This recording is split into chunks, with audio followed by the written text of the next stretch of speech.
welcome to Gotham Outsiders, our Batman very special episode. Ever singing the praises of Bat Cow, I'm your host, Bat Obsessive Chris, and sneaking through Arkham Asylum in search of his one true love, Two-Face, my co-host TJ. How are you, TJ?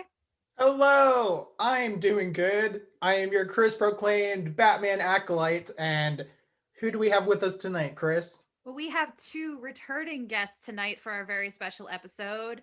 Would probably like Batman to do some detecting instead of punching his problems. Batcademic Alicia Whitley. Hello, Alicia. Hello, thank you for having me back. You're welcome back. And could probably explain why Batman Incorporated is a JoJo's Bizarre Adventure.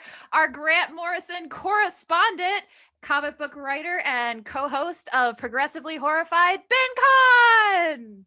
Hey, you're absolutely right, and I can go into that in great detail. I knew that. I didn't check with you, and I was like, I already know it's true.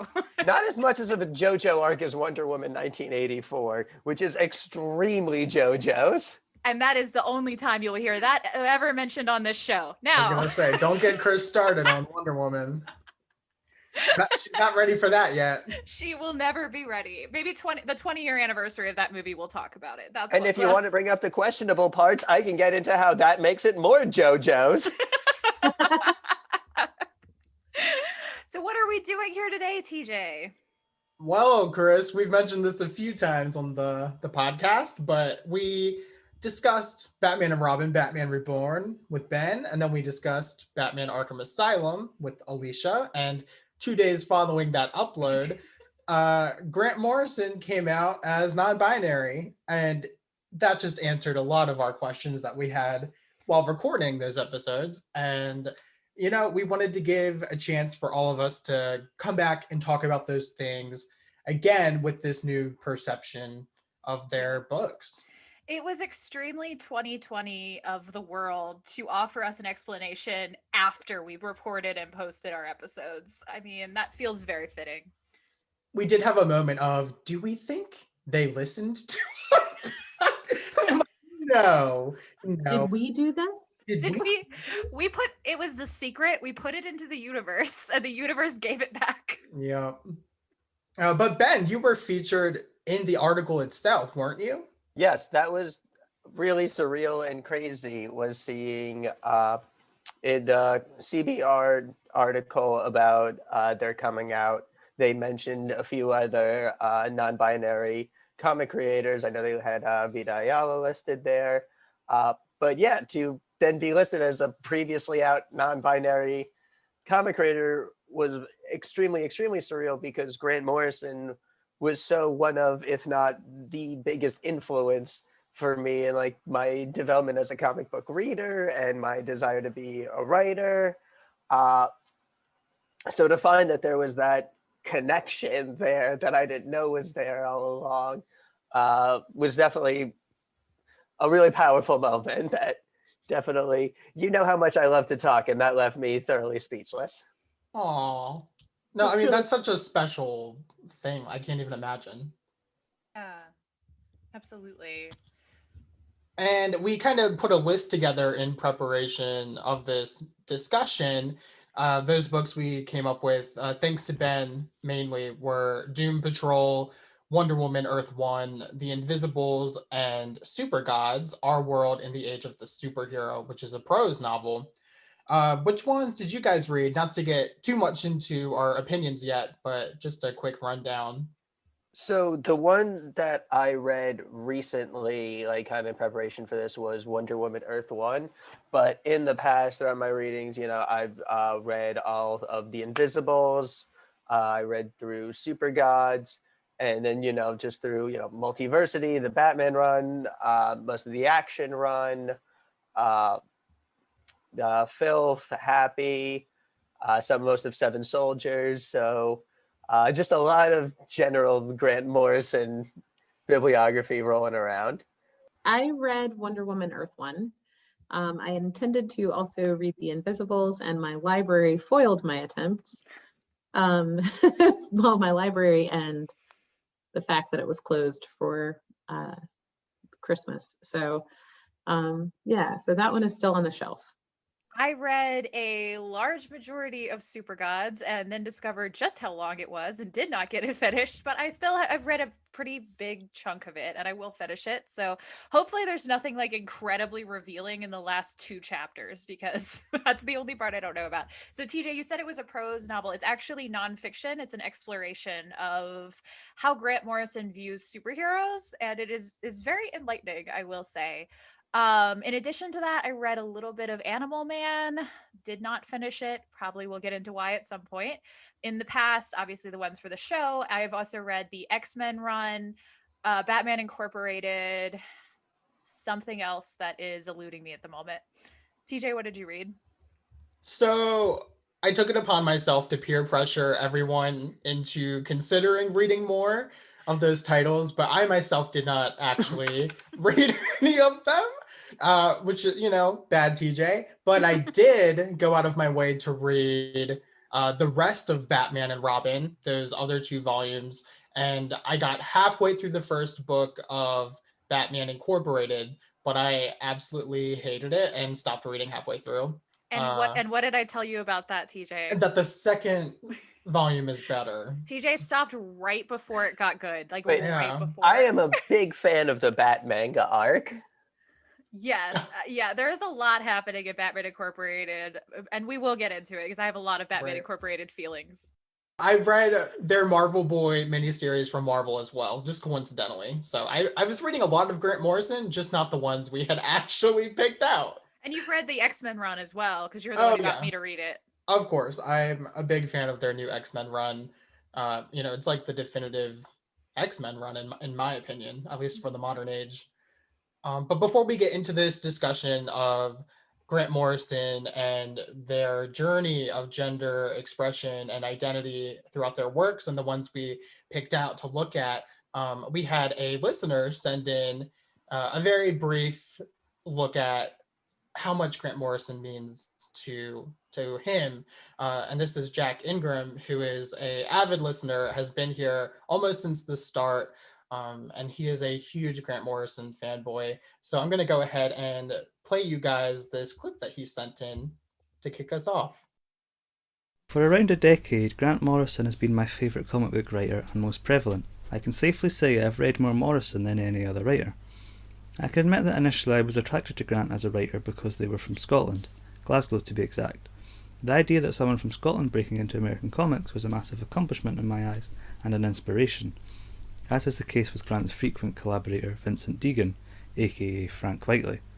Although they can be quite divisive as a writer, there's no denying Morrison's work with Whiteley some of the best and most influential comics of the last couple of decades, including Flex Mentallo, We 3, New X-Men, Batman and Robin, and All-Star Superman, the greatest Superman comic book of all time in my opinion. Grant to me first and foremost was a comic book writer from Scotland, but as they have now came out as gender non-binary, I can now connect to them on a whole other level as being part of the queer community. When Grant came out, it was no surprise to me, however. If you read their work, you know that gender identity and sexuality is explored all throughout their career. In Arkham Asylum, the Joker is portrayed as a threat and antagonist to Batman's sexuality and masculinity. Grant's original plan for the comic was to have the Joker dress in female clothing. As to the Joker, even sex is a weapon to use against Batman. In Seven Soldiers of Victory, we are introduced to a new version of Sir Justin, the Shining Knight, now a woman who dresses to appear male to get closer to their fellow knights. In the New 52, they were revealed to be transgender. In Doom Patrol, there is Danny the Street, a play on drag queen Danny LaRue. Rue is French for street, get it? Is a sentient transvestite street that uses Polari gay slang terms. And then we have The Invisibles, possibly one of the most personal of Grant's comics. Although the character of King Mob is directly inspired by Grant himself, we should also look at the character of Lord Fanny as a representation of Grant themselves. The most powerful member of The Invisibles, Lord Fanny, is a transgender Brazilian witch, born male at birth. They were raised to be female as their magic and power is directly tied to being female. Only women can be witches. Grant too is a magician and practitioner of ritualistic and sigil magic. Looking back, we can now connect all these characters to Grant in a way that we had not previously seen perhaps. Maybe they have been trying to tell us for years that they had been exploring their sexual identity. Yes, I do love Grant Morrison. Their imagination and mastery of the comics medium knows no bounds. They will always be a hero to me. Scottish, queer, and a true legend. Thanks, Jack. Yeah, that was just about the perfect thing you could have sent in. Jack didn't know the books we were going to be looking at, but he's such a big Morrison fan. I guess it's kind of obvious when you say we're looking at gender expression. I did want to point out, Jack says at the end that it's sexual identity. I would say it's more gender identity. Would you guys agree? Mm-hmm. And that can just start a conversation, however we want to do it. If we just want to go through each book, or just naturally themes that come up. So I read Wonder Woman Earth One, and let me just start by saying that I was shocked that this book was from 2016, because it felt so much older and out of date. I really thought that we were talking about something that had been written in the mid 90s or early aughts as I was reading it.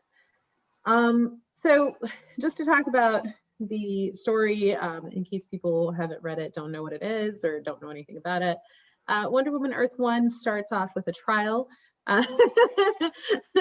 Wonder Woman Earth One starts off with a trial. She has been arrested for crimes against Amazonia, and submits to being taken back and put on trial. And so the entire thing is beautifully penciled by Yannick Paquette. I hope that I'm pronouncing that correctly. And all of these beautiful scenes are there's this nice framing device where the action that is happening currently is outside of the bounds of the lasso of truth. And the lasso is kind of framing all of the flashback type of scenes. So it's gorgeous, beautiful. There's very few straight line, parallel line panel borders. The panels are very flowy and round. Very feminine. Yeah, it's not a superhero story. It is not. It is absolutely not. Nobody is really safe. There is no villain. There's no threat to be stopped. It is really just it feels like a lot. When I was reading it, I kept thinking to myself, this feels like a think piece in comic form. It really does. It's like a fictional essay about Wonder Woman's origin. So, Ben, why did you suggest this title when we were thinking of ones to talk about? I mean, mostly because if we're going to be talking about a Grant Morrison title about gender, wow is gender first, second, and third in this book. There's nothing but gender in here, and in a way that's very difficult sometimes to discern what is their feelings, what is William Marston's feelings, what is their commentary on William Marston's feelings. Yes. It's interesting because there's a whole chapter in Supergods about Wonder Woman and Marston, Marston being, Wonder Woman's creator. And I'm not going to lie, I read what Grant Morrison had to say about what they had to say, and I still don't know what they had to say. This is exactly what we said about Arkham Asylum. Yes. And I find myself coming back to that. Maybe I just need to be more of a, forceful reader. Maybe I just need to, impose more of my own views, but I kind of need a little bit more. It starts off, actually, flashback even farther, with Hippolyta being raped by Hercules, or about to be raped by Hercules. And as we talked about before, Morrison is like, I don't believe in using rape scenes. That's gross. Yeah, but that 20 years of time that they never wrote rape scenes, when were those? Because we right, because that's really peg where those land. There was definitely times reading this where I'm like, you know what? I'm suddenly okay with the Daughter of Zeus origin story. We could do. Yes. I've only read 2 things so far by Grant Morrison, and both of them centered on rape. So Steve Trevor crashes the plane. Now, Steve Trevor is black. Steve Trevor is black. That is just one of the many grenades I feel like this book throws out and then just runs away from the explosion. Where it's like, okay. Part later where I would think that there was a reason for him being black, and there does not appear to be. So we can talk about that in a bit. I have feelings about Mala, mostly in how it fits into a bit of a pattern in how it seems like Wonder Woman's queerness has been displayed, where they keep sort of just mentioning that she has like pre-Steve Trevor Amazon love interest. We got this a little bit in Bombshells, in here, in the second Greg Rucka run. But we never see Wonder Woman actually act like any of these are romantic relationships. They're just relationships of convenience. Like, there's no one else around.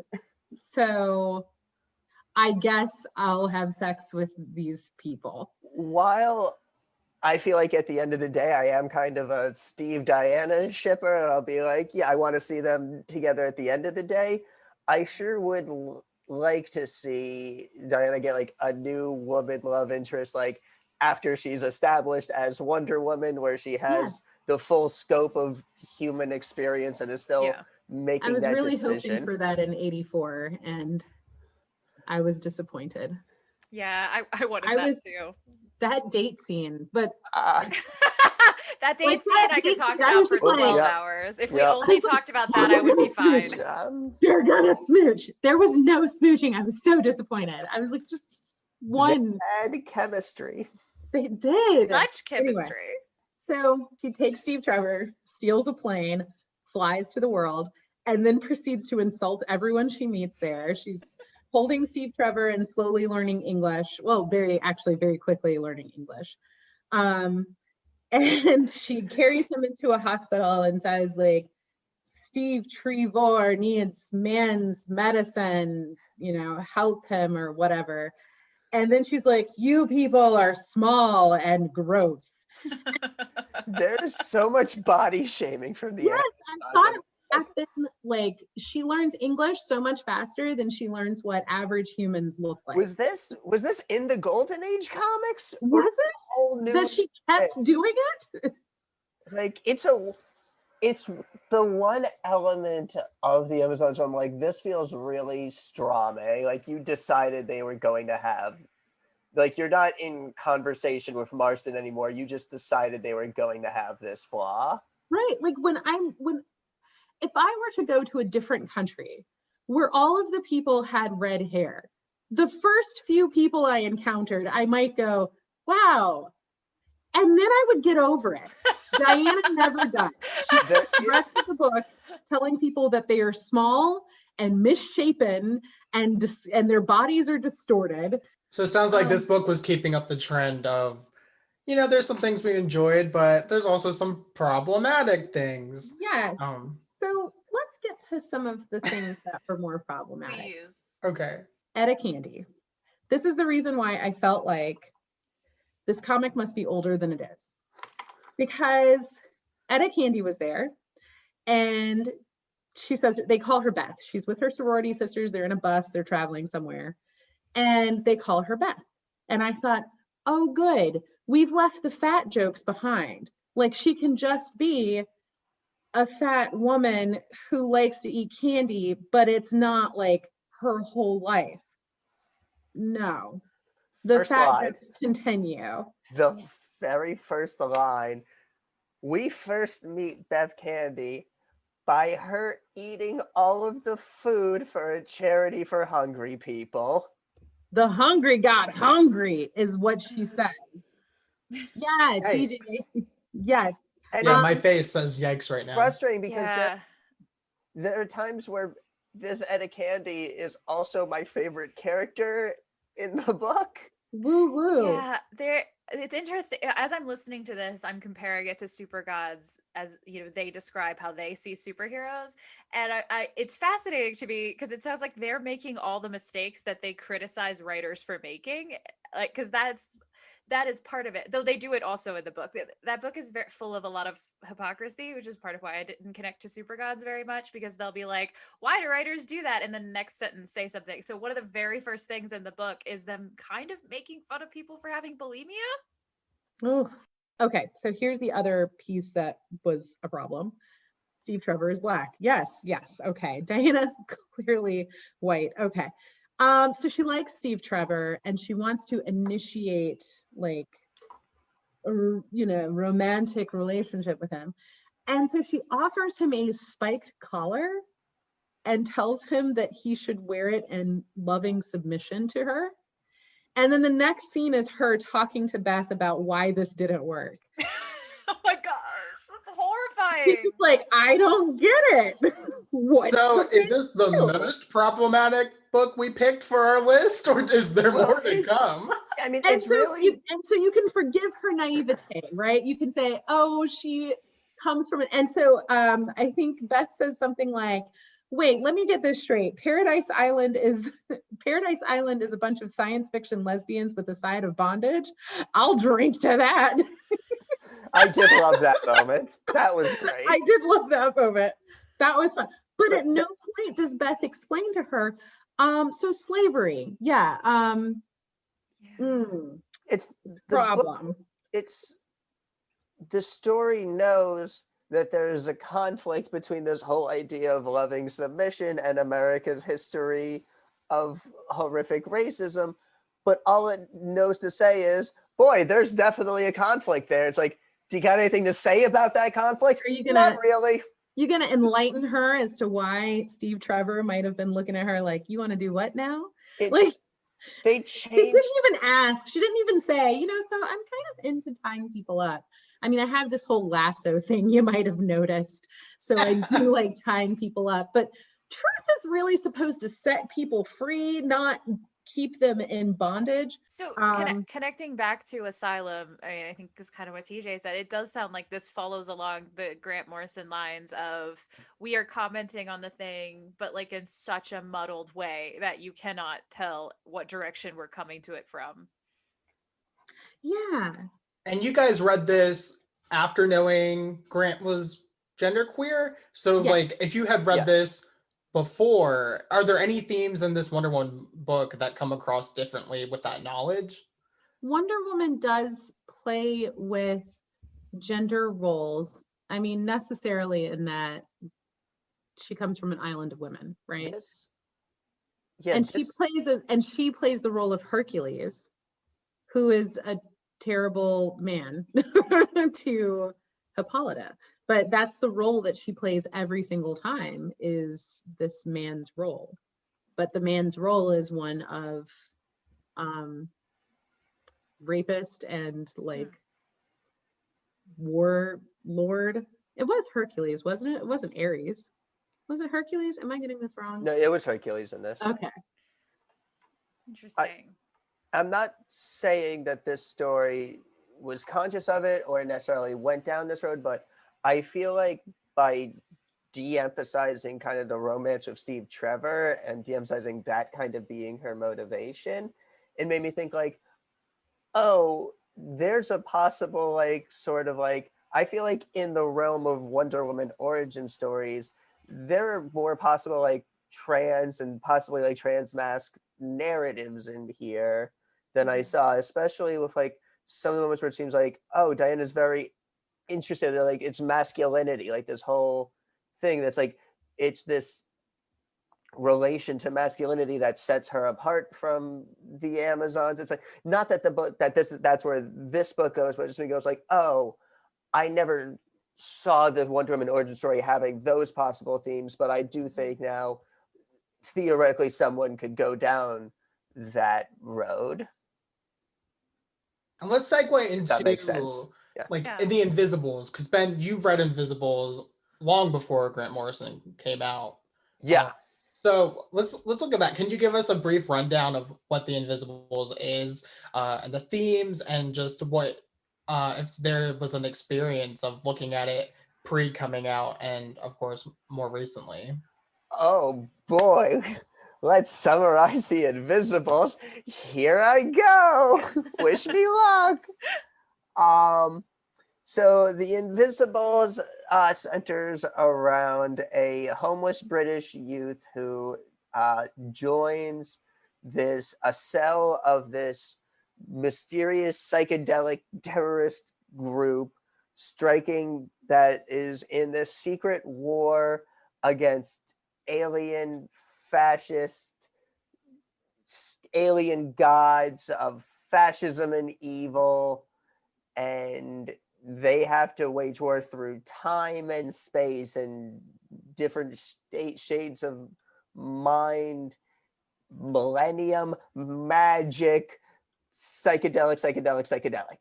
Yeah, so pretty much Jack Frost's journey into the hidden world of psychedelic and magic and the fascist alien forces behind the scenes.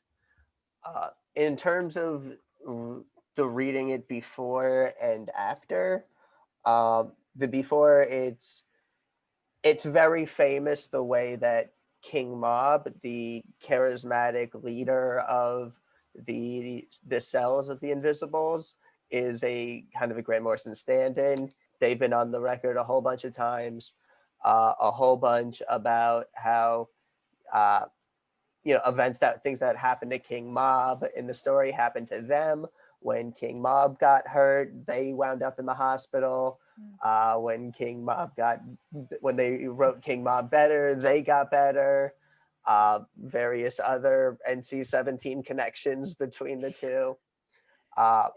But after, I think it has to be seen in the genderqueer context of, Ragged Robin and to a much greater degree, Lord Fanny are also extensions of Grant and their gender identity. And Lord Fanny serves as a stand-in for them. And again, this is a comic that started in 1994. And, not that there's absolutely, in modern day problematic aspects to Lord Fanny and their backstory and their origin story and how that's presented, but we're still talking about an incredibly powerful, openly transgender main character with tons of panel time, screen time, development, story arcs, agency, power, and strength across like over 50 issues of comic. And this is coming at a time when, the next best trans representation you'll find is Wanda dying in one arc of Sandman and being misgendered. And the fact that this character is a Grant Morrison self-insert, basically, right, might be the most obvious that they were exploring gender themselves. Right. And just wait till we get to Supergods, where I continue to be confused that we didn't know Grant Morrison was non-binary after this book, but we'll get there. We can be there. You want to be there? Yeah. Okay, so Grant Morrison, so if Supergods is about anything, and it's very Grant Morrison, so it's an exploration of the history from the beginning, first superhero comic ever, to present of when this was written. It's a few years old. I forgot the date specifically, but so it kind of meanders and wanders, and the themes are obscured, but insofar as there is an overarching theme, it is looking at gender and sexuality in comics.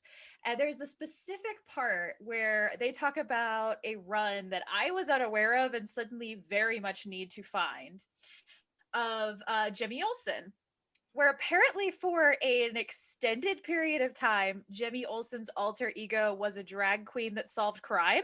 Oh, have you never seen the Jimmy Olsen is trans discourse? I have not seen it. I didn't know it was canon, but apparently it was canon. This was a thing. Do we have a series of Jimmy Olsen as a They drag queen who are solves crime? Because Yes, I would be very interested in a Law and Order style crime of the week that Oh my is gosh. solved by Jimmy Olsen in drag. Arrowverse, give us this. Do I we was gonna dare say dream of the Etta Candy Jimmy Olsen team up? Oh my gosh. I would die. I would die. I was gonna say Supergirl didn't adapt this. Why? From the CW? I know. But so They didn't know get what to do with Steve Harvey Jax, the glorious new meme the Mortal Kombat movie has given us. But wait, there is more. We're not even a little bit to the part that I mean yet. So Grant Morrison is writing about this and how clearly enamored they are with this character and the story and the fact that it happened at all. This is way back in history. This is not a current comic. It was like pre-comics code. So that's what we're talking about. So the comics code came quickly after this and kind of shut it down.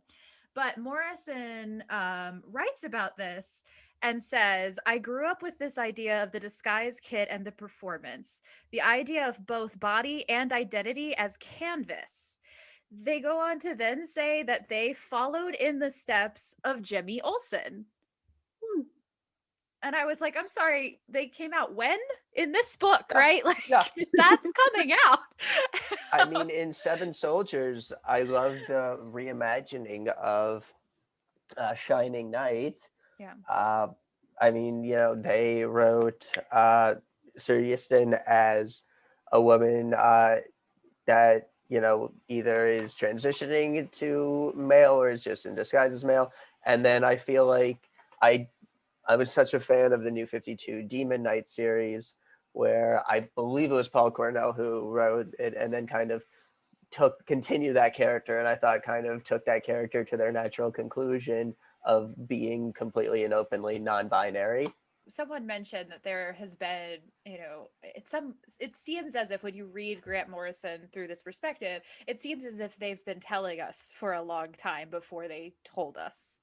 And they are just now saying it explicitly, but they've been saying it. It's been there. It's been sort of it's frequently like the driving tension of the story is, how does Grant Morrison feel about gender? And I think it's interesting because we really can't come to a conclusion. I still can't come to a conclusion, even knowing this, exactly how Grant Morrison feels about gender overall, but it's certainly a preoccupation in their writing. Yeah, and that I thought was part of some of my frustration with Wonder Woman Earth 1 is that this feels like and again, I don't know when they came out. I don't know when they did their exploration, when they knew and when they were writing it, but it felt more like someone trying to work out their feelings about gender rather than someone with something really to say about gender. So in the interview, Grant Morrison says that they have known they were not conforming to gender since they were 10, but they didn't have the word to describe it, and that they're only coming out now because they feel like the language is there to do so, but that they've always known, like since they were very young.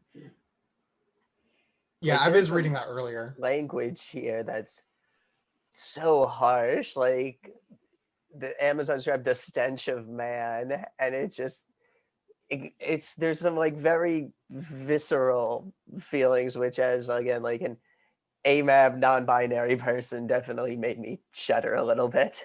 A theme that we talk about quite often on the podcast that we're a fan of is found family, and just how much of a queer trope that is. And of course, if we're looking at Doom Patrol, so it sounds like the show is kind of like very much taking from Morrison's run on Doom Patrol overall, specifically Danny the Street, if we're talking about queerness. I love Danny the Street. What a great character. Just Danny the Street. A non-binary street that just represents found family and being queer and a home for queer people. It's so powerful. I've talked on a few like different interviews and podcasts about what I call like technobabble non-binary, which is when a character is non-binary because of sci-fi, blah, blah, blah. It's like, oh, I'm non-binary because as an space angel who lives inside a black hole, I don't understand gender. But I use Danny as my example of a character that doesn't fall into that. An example of like a very fantastical character that's still great representation, because Danny isn't non-binary because sentient geography doesn't understand gender.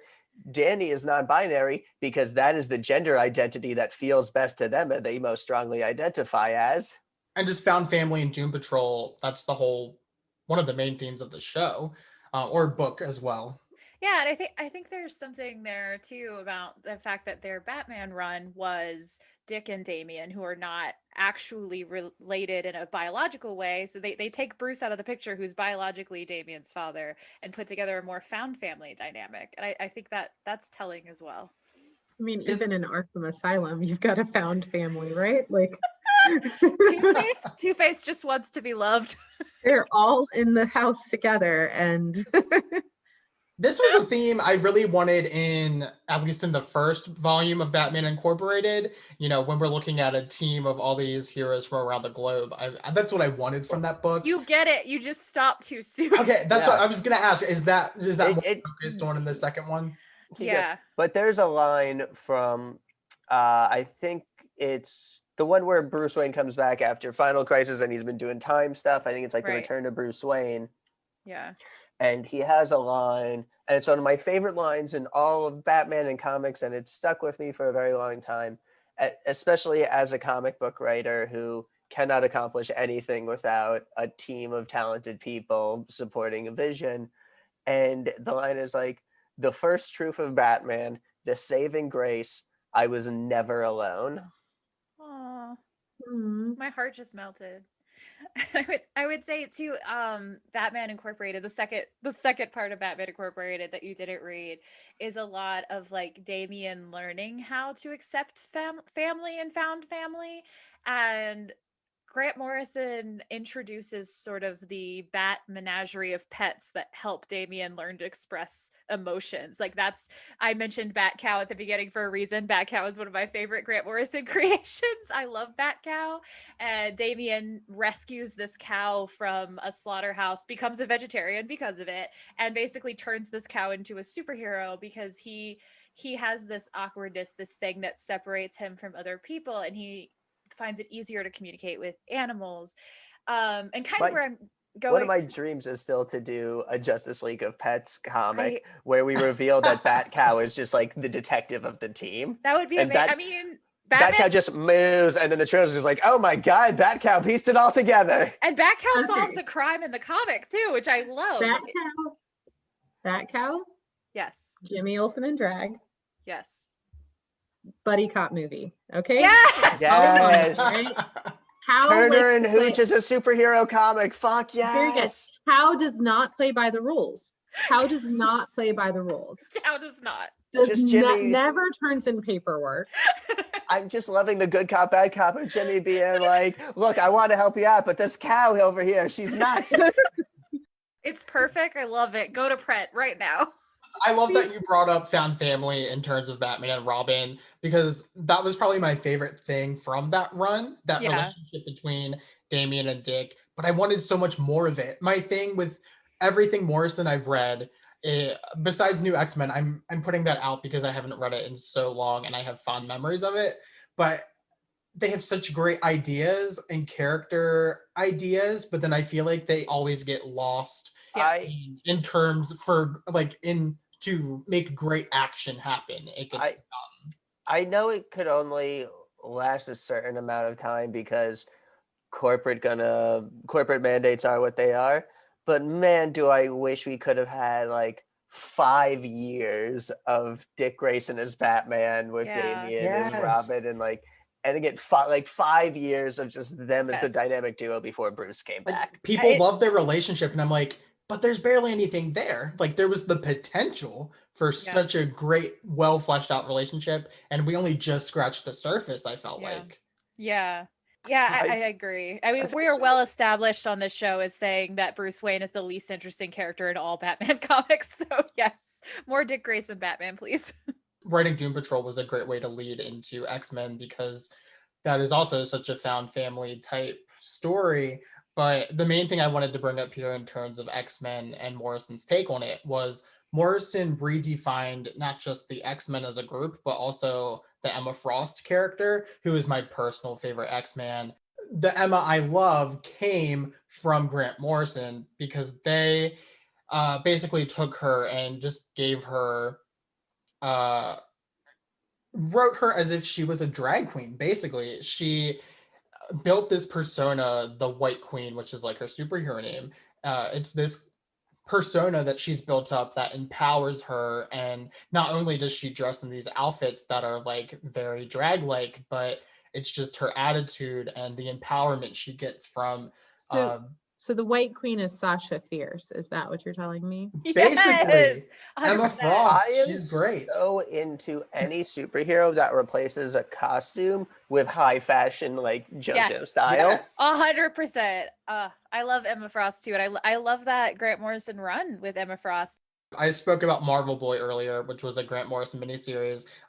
They did not intend this character to be queer that I know of, but Marvel Boy, who is also called Novar. Novar is a super bisexual character nowadays. And it's just, Ben, did you mention earlier another character ended up becoming queer after Grant created them? So Shining Knight, who they took Shining Knight and made them that kind of, 12th Night style. Girl has to dress up as a boy in order to be like a knight in patriarchal society. So, a couple years later when the DC universe got rebooted, because hey, that's what it does. When they reintroduced Shining Knight, now it was with them as explicitly a transmasc non-binary character. I feel like Grant just has something about them that like is inherently queer in their work. Like their legacy characters just end up being queer in the long run. And I love that. What you're telling me is that I can hold out hope for Damien/John being canon at one day? this rate, I think you have a good track record. That would be amazing. All right, but to bring this full circle, I wanted to bring this back to the two books that we've read before, which were the Batman and Robin, Batman Reborn, and of course, Arkham Asylum. Specifically with Arkham Asylum, we just had so many feelings about how gender was being portrayed. And how do we feel about that now with this new knowledge in retrospect? I am to this day haunted by the part of our podcast where Alicia and I agreed that Grant Morrison was trying to tell us something about gender, but we couldn't figure out what. And then 2 days later, we figured out what. And that will ever live in my head as a moment of like, why? Timing. It feels, in retrospect, looking at their run and kind of having been there at seeing what the kind of the fandom discourse was around Batman before their run and after their run. And at the time, it was so very the Silver Age is to be banished. We're ashamed of that era. It's all about like Frank Miller and like the Dark Knight Returns in year one, and that's what Batman's supposed to be. And then Grant Morrison, they just swept in with all their ideas and like it all counts, and they recontextualized and they brought so much color and life. I mean, fuck, we got Yannick Paquette doing like a Batman ongoing. And in a way, especially when once you read Supergods, they're so explicit about it. They brought queerness back to Batman. Yes. They made Batman queer again, and they did it in a way that the normies didn't even realize it was happening. First of all, make Batman queer again should now be the tagline of our show. But that, yeah, I mean, there's a whole portion of Supergods about Joker because I was very curious too, because, in our discussion of Asylum, we talked a lot about how Joker's the villain, but Joker is the main exploration of gender. And I was curious what Grant Morrison would actually say about that. And the answer is that Grant Morrison thinks Joker's super cool. And that was like a whole part of the book was just like, if Batman was cool, Joker had to always be cooler. So reading the the in between the lines of this, I think making Joker explore their gender and comfortable with his gender in an exploration kind of fluid sort of way was Morrison saying this is Joker being better at being a human than Batman is, more comfortable at gender than Batman is. Like, I actually don't think it was the criticism that it seemed like just viewing Joker as a villain. I mean, when we were looking at Joker as Joker's a bad guy, everyone in Arkham Asylum are villains. We did talk about, and I think we mentioned that Joker feels like the only one who has any control and knows anything about what's going on. And I was like, I can't tell if we're supposed to see this as Joker is sane and is the only sane one in an insane world, or if Joker is a bad guy, and so this sort of him not conforming to social norms is just another piece of evidence that Joker is the bad guy and not that the world is the bad guy. Don't forget all the pedophilia. Yeah, all the pedophilia. I do love the concept that Grant introduced in Batman R.I.P., where they established Joker's super sanity, which is pretty much Asylum as well. That's the diagnosis. I love the narrative conceit of that, especially for a shared superhero universe. Just the permission it gives everyone to just be like, "Hey, we all love Joker. We all want to do our own Joker thing. Have Joker be whoever you need Joker to be for your story. And it's they're all canon. You don't got to worry about making it consistent. Just do you, future writers." It's interesting because throughout Supergods, and even I think in the interview where Grant Morrison comes out, I'm trying to remember, I might be blending them now. Grant Morrison uses words like deviant and perverse in positive ways. So I think it's really easy to kind of read it and see a lot of struggle and conflict. But in Supergods, they specifically say something, I'm going to get this kind of wrong, so I'm trying to remember exactly. It was saying that it was talking about like the comics code and how there was that worry that comics were corrupting kids. And Grant Morrison has this line about if comics were making kids into gender and sexual deviants, it worked on me. Which is a lot to unpack. Yeah, yeah. But I think, I'm not sure if it's quite a reclaiming of the words like perverse and deviant, or if it's still a conflict. I really don't know how to take it, but it's not pejorative. It's not. I feel like that kind of reclaiming feels very of that British punk scene that they would have grown up in. Yeah. Yes. That makes sense to me. And there is this ongoing theme in Supergods of superheroes are representing people on the fringes, and they can explore marginalization in a way that other forms of media can't. And I think that is what Grant Morrison is saying when saying things like perverse and deviant. And my connection here with Asylum is there is a lot of that too, that calling it deviant and perverse. But I think it's not a bad thing in Morrison's mind. I don't know. Like I said, I don't totally know how to take it because it was off-putting at first, and then I started realizing, because the way that Supergods is written, Morrison is talking about the past and does not talk about themselves at all until they are born in the timeline of superheroes, and then has a moment and goes, "I have entered the scene," and then the rest of the book is Morrison relating things to themselves, and that's the moment when the book really switches, because they use a lot of terms like this was perverse, this was deviant, but when it gets to themselves, they're like, I was perverse, I was deviant, comics corrupted me.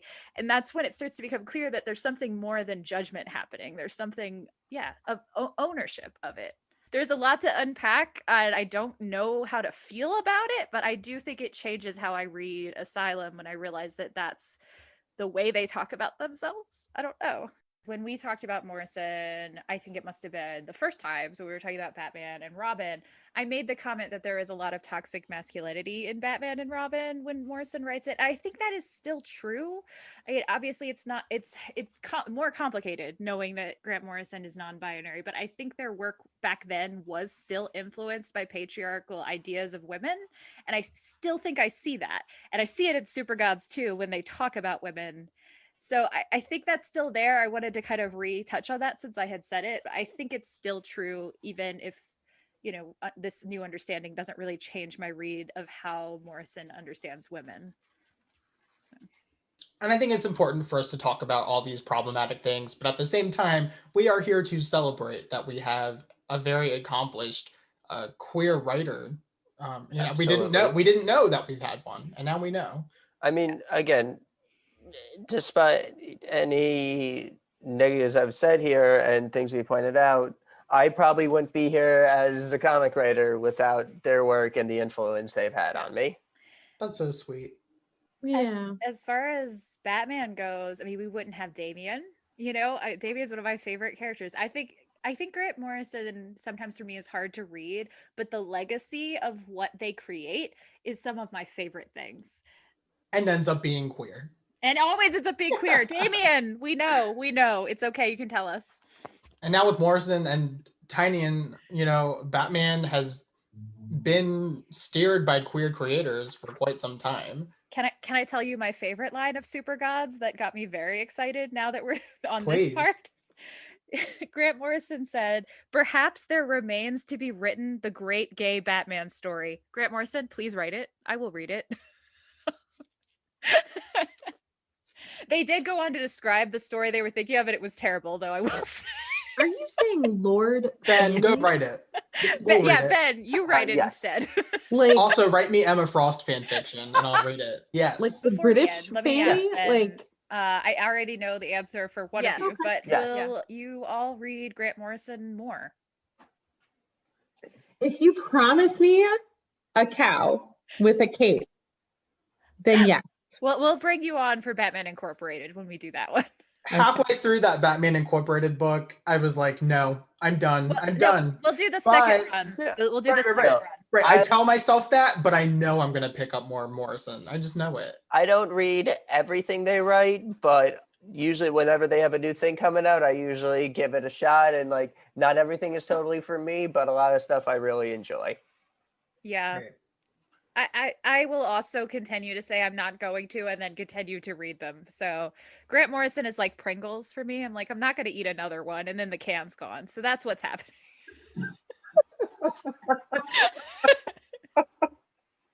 Thank you, Alicia. Yeah. Well, Ben and Alicia, thank you so much for joining us again. This was the first time we've had two guests at the same time, and I don't think we could have had better people. Well, thank you for having me as part of your found family. Oh, yeah. Oh, Thank you for letting me come on and gab about comics. of course. Absolutely. Alicia, where can our listeners find you on social media? They can find me mostly tweeting about education and literature on Twitter at Alicia Whitley. It's quite a boring Twitter feed, but you're welcome to follow me if you want. And Ben, where can our listeners find you on social media? You can find me on Twitter at BenTheCon. You can find my comics for sale in physical and digital at benconcomics.com. And you can pre-order my next graphic novel, Renegade Rule from Dark Horse Comics. It is a queer esports action comedy coming this June and is available for pre-order now. Also, if any of our listeners want to send me Bat Cow and Jimmy Olsen fan art, I would be very delighted. Be careful what you ask for. I don't care. Send it. I don't care what it is. Send it to me. All right. Well, until next time, we need to bitch about Grant Morrison. See you guys later. Bye. Bye.